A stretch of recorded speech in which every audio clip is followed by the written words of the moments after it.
사주들은요, 항상 조심해야 됩니다. 뭘 조심해야 되냐? 그 사람하고 얽히지 말란 얘기죠. 안 좋아요. 좋지가 않아요. 왜냐하면 이렇게 되면 이 간목이라는 에너지가 엉뚱한 방향으로 흘러버리기 때문에 이상한 행동을 하게 됩니다. 이 이상하다라는 것은 약간 비양심적인 행동을 하는 거죠. 이게 대표적인 게 이제 사이비 종교인들, 이게 다 여름에 정화 깔고 있는 사주들입니다. 이게.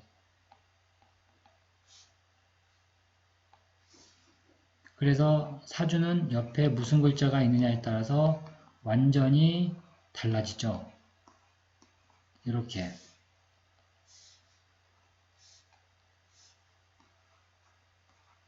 요게 단 계절이 4월이라는 계절, 뭐 5월도 상관없어요. 4월, 5월, 뭐 미월도 마찬가지고요. 신월은 좀 아니죠. 그 다음에 묘월, 뭐 진월 정도. 인월은 또 아니고 이 정도 이렇게 보시면 돼요. 묘월, 진월, 4월, 5월, 미월인데 간목이 이렇게 정화를 보고 있는 사주다.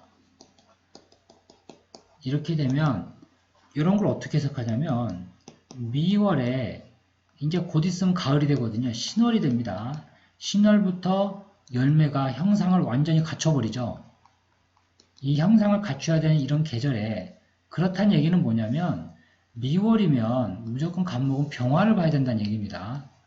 나무가 좀 더 커야 돼요. 물론 병미구조가 올 수는 없죠. 어쨌거나 미월 기준으로는 병화가 있어야 돼요. 나무는 이렇게 커야 될 때 커야 됩니다. 그리고 이렇게 성장을 멈춰야 될 때, 성장을 멈춰야 될 때 또 멈춰줘야 돼요. 이 원리만 알게 되면 사주가 쉽게 보이기 시작합니다. 이제 그 얘기는 뭐냐면은 이 자연의 변화되는 자연의 변화를 느끼란 얘기죠. 이 감각을 안 키우게 되면 절대 안 됩니다. 그래서 모든 우리 격국에서는 용신이다, 많죠. 귀신이다, 용신, 귀신, 약신, 이런 얘기들을 막 하게 되는데 이게 전부 다 별 의미가 없어요. 별 의미가 없고 바로 계절에서 필요한 글자. 이렇게 보면 미월이다. 그러면 주변에 어떤 글자가 많이 있어야 좋은 사주냐는 거죠. 이게 다 결정지어 버립니다. 그래서 월지를 이제 임금이라고 그랬죠. 임금이라고 하는데 제가 드리고 싶은 말씀은 십간, 천간 글자의 쓰임이 이 조합이 되면서 어떻게 움직이는가를 많이 빨리빨리 느끼셔야 됩니다. 그리고 그런 거에 대해서 잘 이해가 안 가시거든 질문을 하셔야 되죠. 그래서 갑이 병정화를 볼 때는 이제 그런 운동성을 간다는 얘기고, 자, 갑이 이제 무토를 보는 거죠. 제가 이거를 높은 산에 항상 나무라고 그랬죠. 이거는 이제 이해하기 쉽게 그림을 그리란 얘기고, 좀 더 깊은 의미는 뭐냐면 간목은 양입니다. 무토도 양이에요. 이거는 간목이 넓게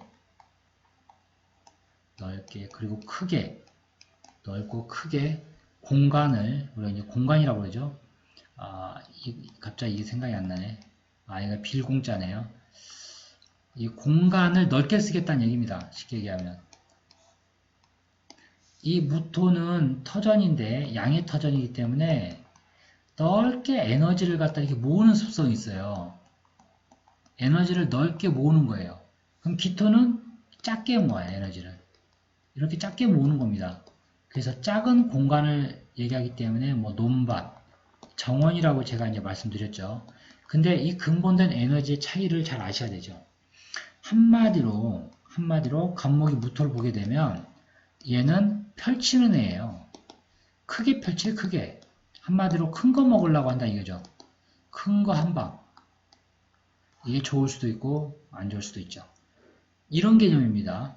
왜냐하면 얘는 자꾸 물질을 만들어내는 글자가 아니죠. 양이라고 하는 것은 항상 에너지를 이렇게 발산시킵니다. 발산시키기 때문에 이 양이라는 개념 속에서는 물질 개념이 없어요. 이게 아주 중요한 이야기입니다. 지금 양 속에는 물질이 없다. 왜? 양은 수렴하는 에너지가 아니거든요. 양은 양의 에너지. 간목도 그래서 간목, 병화, 모토, 경금, 임수. 임수는 좀 달라요. 이건 물이기 때문에 약간 이제 예외로 해놓고요. 나중에 이제 헷갈리시니까. 간목도 무조건 퍼뜨리려고 병화, 모토, 경금. 이것도 음이면서 양이거든요. 어쨌거나 이 양 속에는 물질이란 개념이 없습니다. 그러면 물질이란 개념은 어디서 나오느냐? 바로 음에서 나오죠. 음에서 나옵니다. 그래서 갑의 목의 기는 간목이죠. 을목은 목의 질, 물질화되어 있는 거예요. 그래서 음간들이 다 물질을 추구하는 겁니다. 약간 그런 성향들이 있어요. 병화도 확산시킨다는 측면에서는 기거든요. 자꾸 퍼뜨리거든요. 왜? 퍼뜨려야 나중에 열매를 잘 익게 만들거든요. 정화는 수축시키죠. 이 병화에서 퍼뜨렸던 에너지를 정화가 다시 가두는 작용을 합니다. 전부 사주는 이런 식으로 되어 있어요. 무토, 토로서 양기의 큰 에너지를 이렇게 퍼뜨립니다. 이게 왜 퍼뜨리냐면 바로 목의 에너지를 받아서 화의 에너지를 받아서 바로 이 무토 속에서 이제 시종자를 만들어내기 위한 과정이죠. 이런 식의 개념들입니다. 그 다음에 이제 경금도 마찬가지고 이렇게 쭉쭉쭉 이해하시면 돼요. 지금은 요 이야기를 좀 하죠. 자, 갑이 무토를 보게 되면 넓게 크게 공간을 활용하는 사람이다. 쉽게 얘기하면 높은 산에 있는 소나무다. 소나무는 높은 곳에 있기 때문에 이렇게 아래 세상을 내다봅니다. 이게 뭐죠? 약간은 비속세적인 거죠. 그래서 종교 또는 무속인, 철학, 스님들 다 높은 산에 가 있거든요. 사주에 이렇게 무토 하나가 있는 사람들이 쉽게 얘기하면 고독을 즐기죠. 좀 뭔가 항상 큰 걸 생각하려는 기질이 강합니다. 큰 무언가를 좀 이렇게 퍼뜨려서 뭔가를 하겠다는 거거든요. 이 무토가. 그게 대체적으로 누굽니까? 이제 바로 노무현 대통령도 무토로 태어나셨죠. 그렇게 이제 사주를 보는 법을 이제 느끼시는 겁니다. 무토의 병화가 3개니까 노무현 대통령 사주가 이 사람이 이게 가만히 있는 사람이 아니죠. 절대 가만히 있는 사람이 아니에요. 그리고 화가 3개니까 이게 자존심이 보통 센 사람이 아니에요.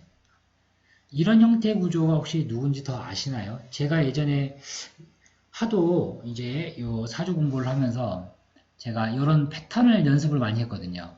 그래서 그 사람의 성격을 좀 많이 판단하는 건데 이게 고 노회찬 그 고문 형태 사주도 이렇게 같지는 않으나 대부분 무토 아니면 병화를 가지고 있습니다. 이런 사람들은 건드리면 안 돼요. 그리고 스스로도 되게 자기 자신에 대한 자존감이라거나 이런 걸 자존감 상당히 강하세요. 이렇게. 왜냐하면 자신은 태양이라는 글자를 가지고 있기 때문에 언제든지 어때요? 발산시켜버리겠다는 얘기거든요.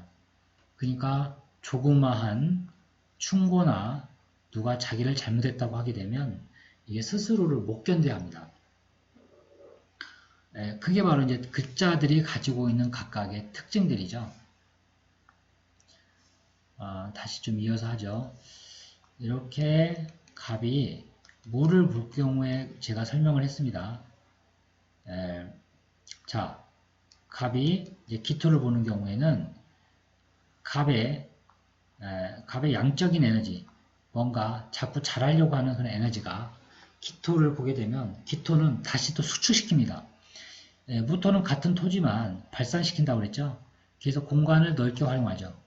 이 넓은 공간을 산이라는 개념으로 가지고 갔다면 기토는 특히 갑목열간에 기토가 있게 되면요. 갑의 상승 에너지가 꺾입니다. 이게 기토는 수축시켜버려요. 왜 기토가